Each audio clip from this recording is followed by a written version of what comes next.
This is the story of Altis in 1974. The communist takeover, the resulting naval battles between NATO and Warsaw Pact forces, and its eventual recapture by the British. The islands that would become the Republic of Altis and Stratis have known conflict from the early 20th century until modern times. Historians of Altis and Stratis tend to focus on events on land. But locals know they live on islands. They are surrounded and their lives are dominated by thalassa, the sea. And they know that control of the islands inevitably falls to those who exercise thalassokratia, sea power.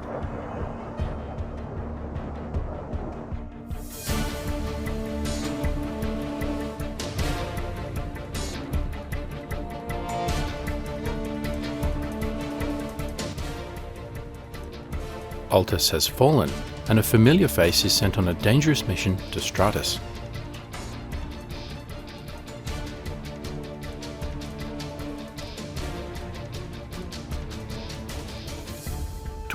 July 1974. So much has happened in the past few days. Earlier in July, Cypriot President Archbishop Makarios had written to the Greek military junta insisting they remove Greek troops from the island. A couple of weeks later, on 15 July, the Cypriot National Guard, with support from the Greek military junta, launched a coup to replace Makarios, who was evacuated by the British from their base at Akrotiri. The coup was followed by a Turkish invasion. Greek intervention was threatened and a growing prospect of conflict between two NATO members. Then the Greek military junta collapsed. On Altis, a British protectorate, the communist insurgency saw its chance. Months of unrest and small-scale security incidents had culminated in the ambush of a patrol from the Kavala horse and destruction of an armoured vehicle. Then, on 21 July, the insurgents made their move. Supported by Soviet-supplied heavy weapons, including rocket-propelled grenades and artillery, they attacked government forces near the NATO airbase. Government troops withdrew in the face of attacks across the island. The governor, coincidentally being recalled to London for consultation, left the island. And the colonial government collapsed in crisis. The next couple of days saw evacuations by sea from Kavala, supported by the Royal Navy. Even fishing vessels were pressed into service to take civilians to Thessaloniki in Greece. And there were rumours of evacuations from the airfield at Ferris. By 24th of July, communist forces are in total control of Altis. Now, Stratis is threatened. James Skastovsky arrives at his hangar early in the afternoon. He is exhausted after a busy couple of days and slept in.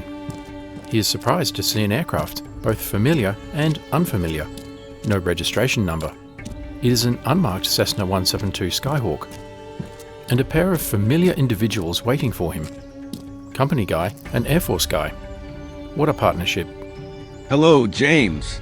Good to see you in one piece after your excitement in Altis. Now, I know what you're thinking.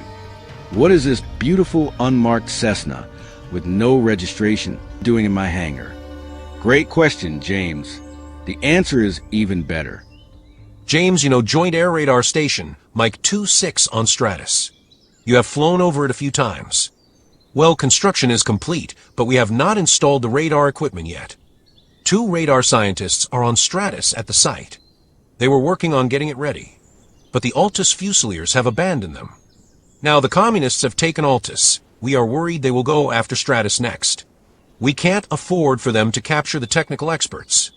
If what they know about our radars falls into Soviet hands, the consequences are unthinkable. We need you to get to Stratis, go to the radar station, meet up with the scientists, and escort them to the extraction point. Now for the details. We hired you the Cessna 172 Skyhawk, just like the one you were flying recently. Don't worry, it is unmarked and there is no trace back to you or Pegasus. Fly to Stratis tonight, and aim to arrive around dawn. Try not to be seen, or heard. The Altis Fusiliers are preparing defensive positions north of the island. They also have roving patrols around the port. Avoid the patrols unless you want to spend time in a Stratis jail. And don't take any weapons or cameras. If you do get captured, these will get you shot on the spot as a spy. Go in clean and avoid trouble. Your cover is that you had engine trouble and made an emergency landing. The scientists will be waiting for you at the radar station. They have a jeep and a flare gun.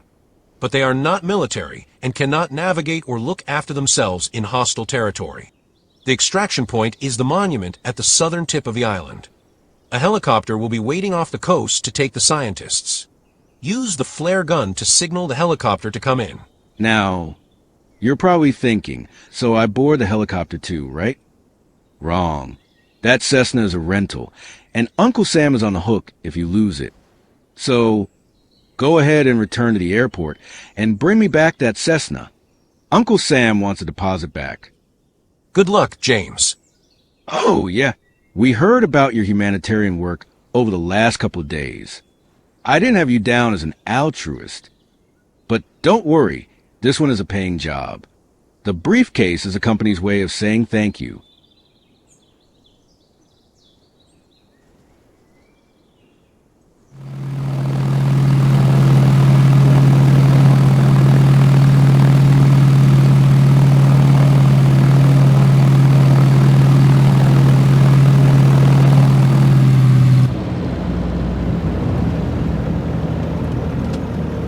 Gostovsky cuts the engine. The RPM drops to 0. And manifold pressure. Don't be seen, and don't be heard. The Cessna 172 Skyhawk glides towards the airport at Stratis. The aircraft is nondescript. No colour scheme, not even a registration number.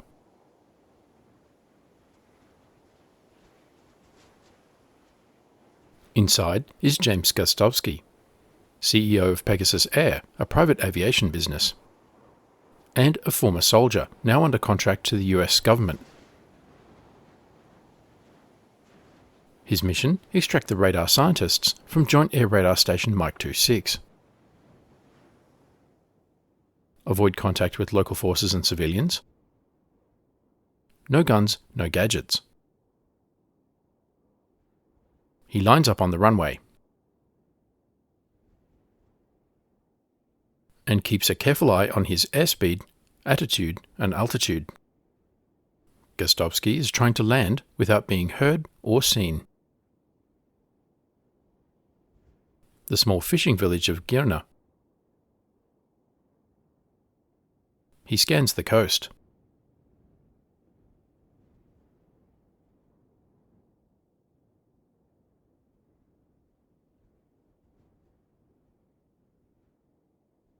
And the even smaller fishing village of Kifi. No one about at this hour. Unusual for a fishing village. It must be the threat of invasion. Everyone staying local or has already left. The Cessna handles well in a glide. He recalls his instructor. It is all about energy management, he had said. Easy to say when you're not in the dark, 500 feet above the Aegean Sea, on the way to a covert extraction.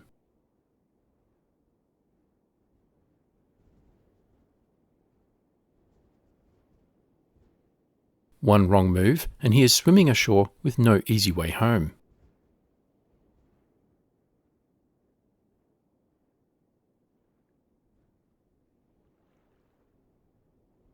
Final approach.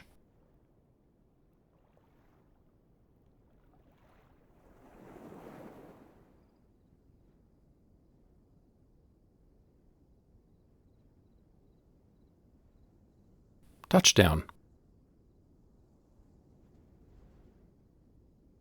The Cessna just wants to fly.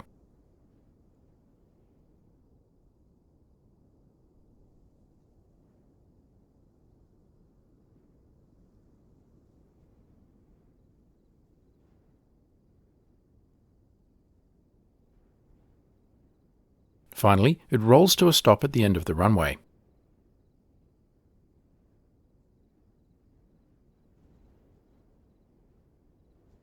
Gostovsky checks his instruments, then looks around. The place is deserted.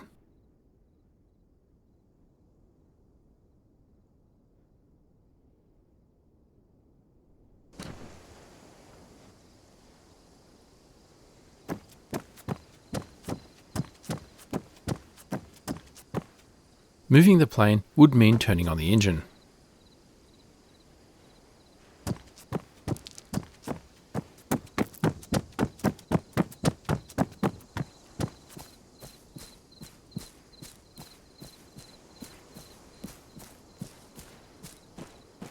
No aircraft in the hangars.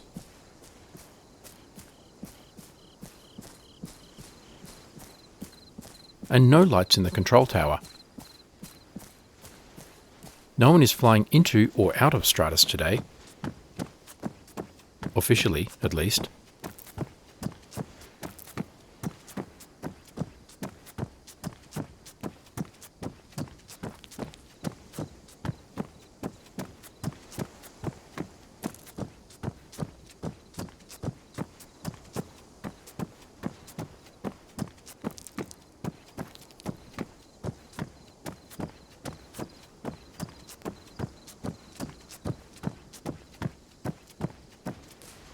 At the control tower, he pauses.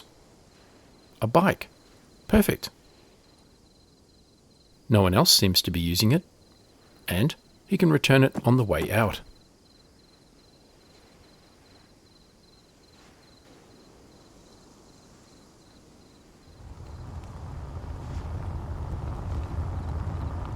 Now, this is a lot faster.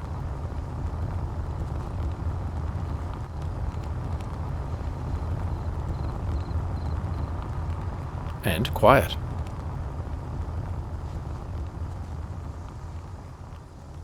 The airport is deserted.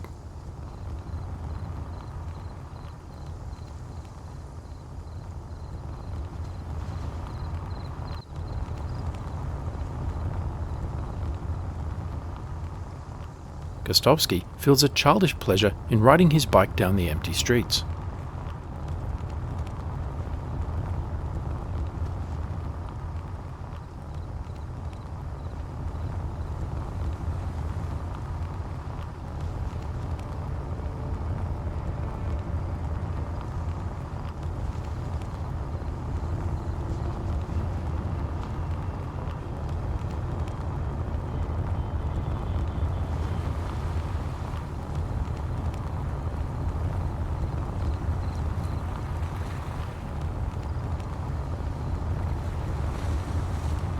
Up ahead is the port.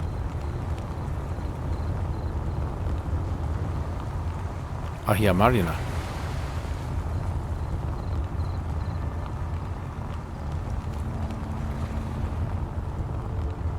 No fishing boats in the harbour.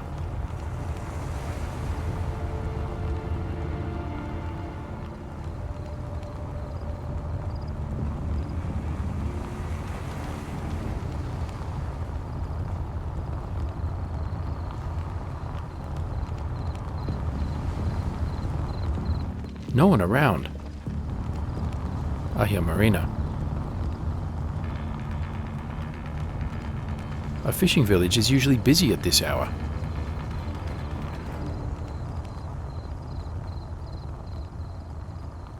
Perhaps anyone who could leave already has.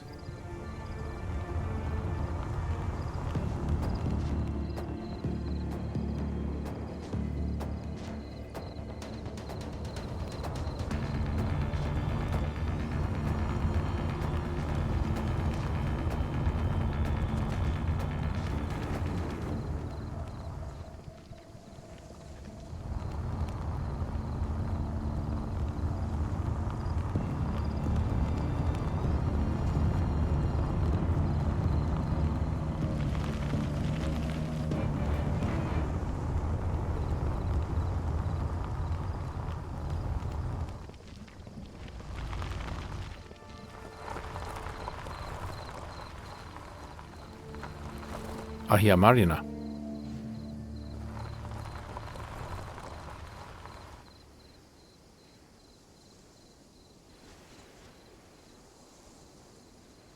He looks out over the valley.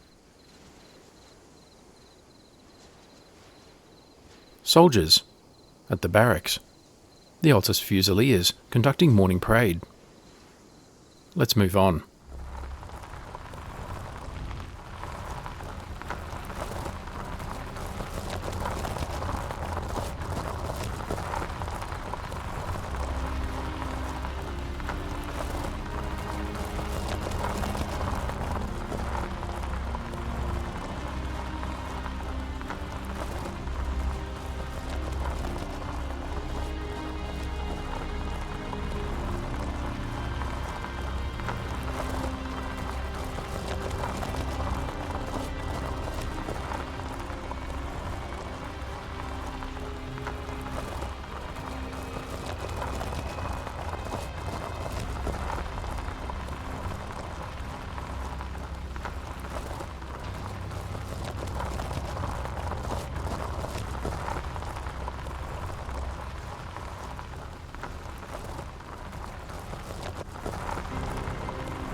He cycles through the hills in the early morning.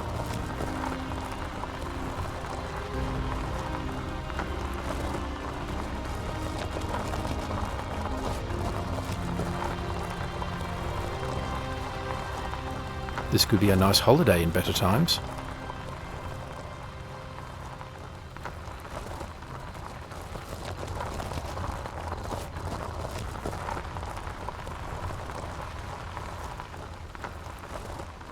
He looks over to his left. Somewhere in those hills are more of the Fusiliers, digging in positions against an expected invasion by communist insurgents from Altis,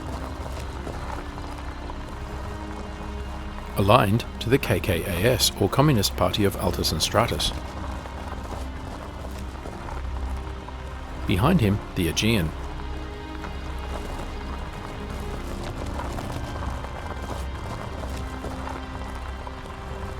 Cycling along, he hardly makes any noise.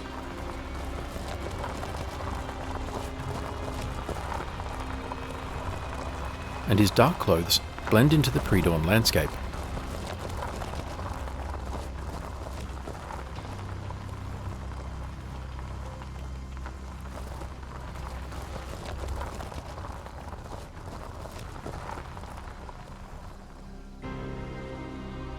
He looks out, but doesn't see anything.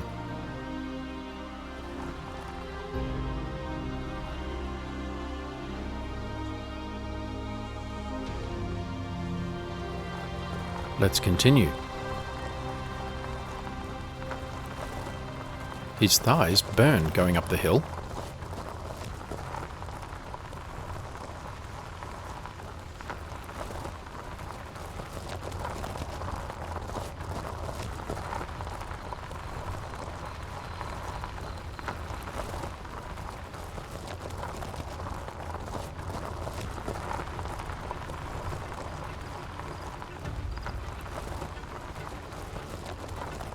Radio towers off in the distance.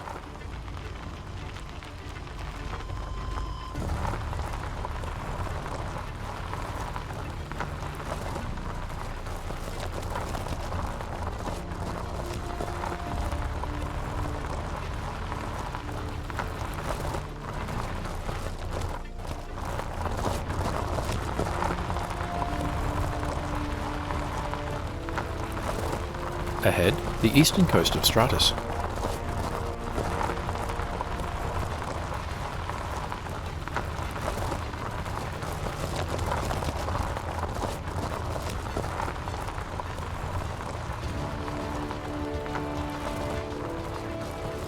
A little roadside shrine.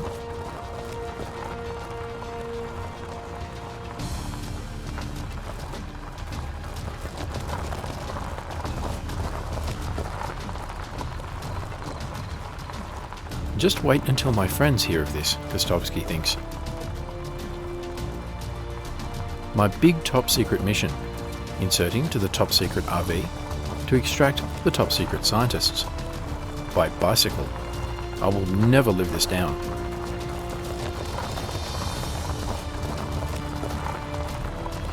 I will fudge it in the report, he thinks. That way, people can imagine me, all clad in black, making my way mysteriously across the island, avoiding enemy patrols, and suddenly emerging from the bushes.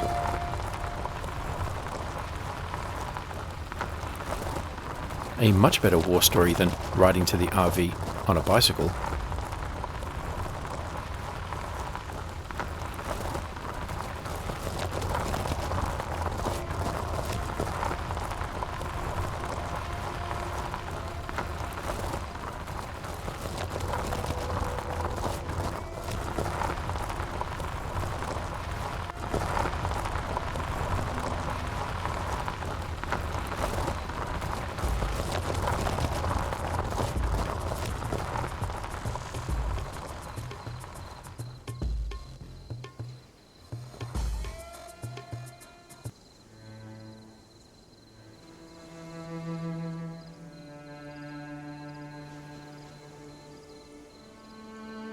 In the next episode, the extraction mission continues.